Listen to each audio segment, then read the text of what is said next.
Ayan, isang magandang umaga mga idol. Guys, ganito nga pala ang damara ng tribong Ilungot mga guys. Bale, tradisyonal kasi ito ng tribong Ilungot.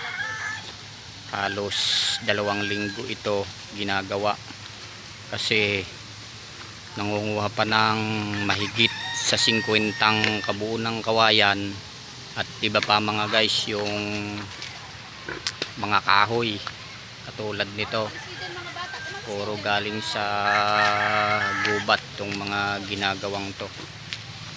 Ito mga guys, tignan natin. Ayan, iisa-isahin natin na bibidyohin itong mga dekorasyon. Yan mga idol, ganito kalupit ang paggagawa ng damara sa tribong Ilungot. Yan, napakahaba niyan mga idol. Hanggang sa ngayon kasalukuyan pa rin na gumagawa sila. Ayan mga idol, oh. Bali ang ginagamit nga pala dito yung kutsilyo na iddo. Ito nga pala. Hello, shout out. Ito nga pala yung iddo na sinasabi namin mga idol. Ito yung mga ginagamit dito sa ano. Ayan, tignan pa natin doon sa gawiron. Ayan mga guys,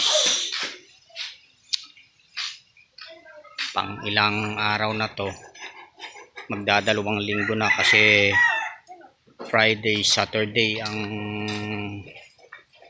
umpisa ng ano, kasal mga idol. Papunta tayo doon at dito naman yung gagawing lutuan. Yan, dito naman manggagaling mga idol yung mga pagkain. Ito, pupunta pa tayo sa taas at ito naman yung karnehan. Ito mga idol, kung makikita nyo, talagang pulido ang pagkakagawa, ganda. Ito yung mga sinibak na kahoy para sa pagluluto. Yan, tignan nyo mga guys, dito pa tayo sa tabing ilog. Yan, thank you, maraming salamat.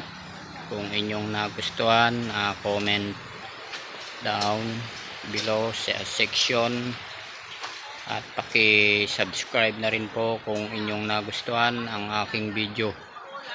Share, subscribe para masundan nyo ang buhay ng tribong Ilungot at kung papaano ang mga paraan ng kanilang pamumuhay.